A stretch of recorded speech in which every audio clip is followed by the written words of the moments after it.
Bon dia a tots, Mancou. Soc un valencià cabrejat.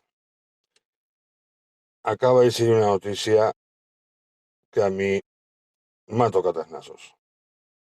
Sí, per això estic cabrejat, com sempre. És que se veu que és el meu signo. Estem vivint uns temps molt raros, que si bicho per ací, bicho per allà, vale.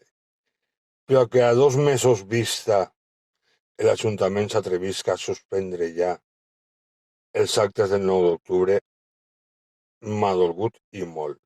M'ho esperava d'esta gentola. El seu autor odia tot lo valencià i a la nostra Real Senyera m'ha tocat els nassos. Crec que tots som prou majorets per saber i ser responsables ese dia.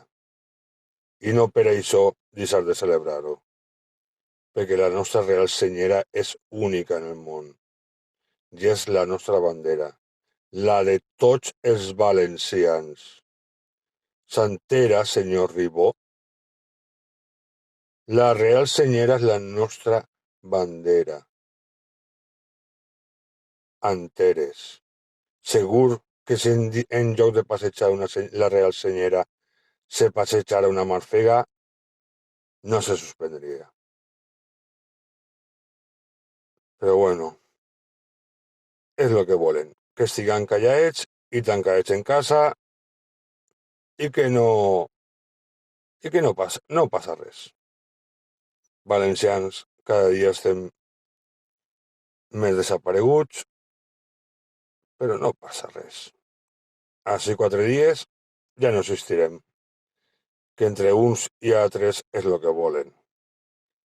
Per cert, estic molt calent de llegir en el Facebook gent alegrant-se de la notícia en l'excusa de que així els catalanistes no podran eixir al carrer.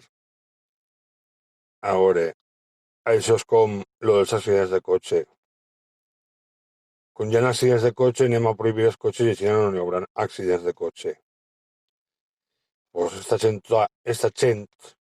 anava a dir una altra cosa, esta gent s'alegra perquè ells se diuen catalanistes per el carrer. A mi que hi hagi catalanistes o no per el carrer me la bufa. Jo vaig en la meua Real Senyera a celebrar el Dia de la Pàtria Valenciana. ¿Val? I si a vosaltres no vos agrada celebrar-la, pues quedeu en casa. Jo no. I per acabar, una cita de Lluís Arasil de 1997. Així molts s'han sentit desemparats. No havia qui els ajudara i en Barcelona s'han sentit acollits, encara que tingueren que xocar-se un poc per entrar. I a voltes, molt. És veritat. Au, cacau.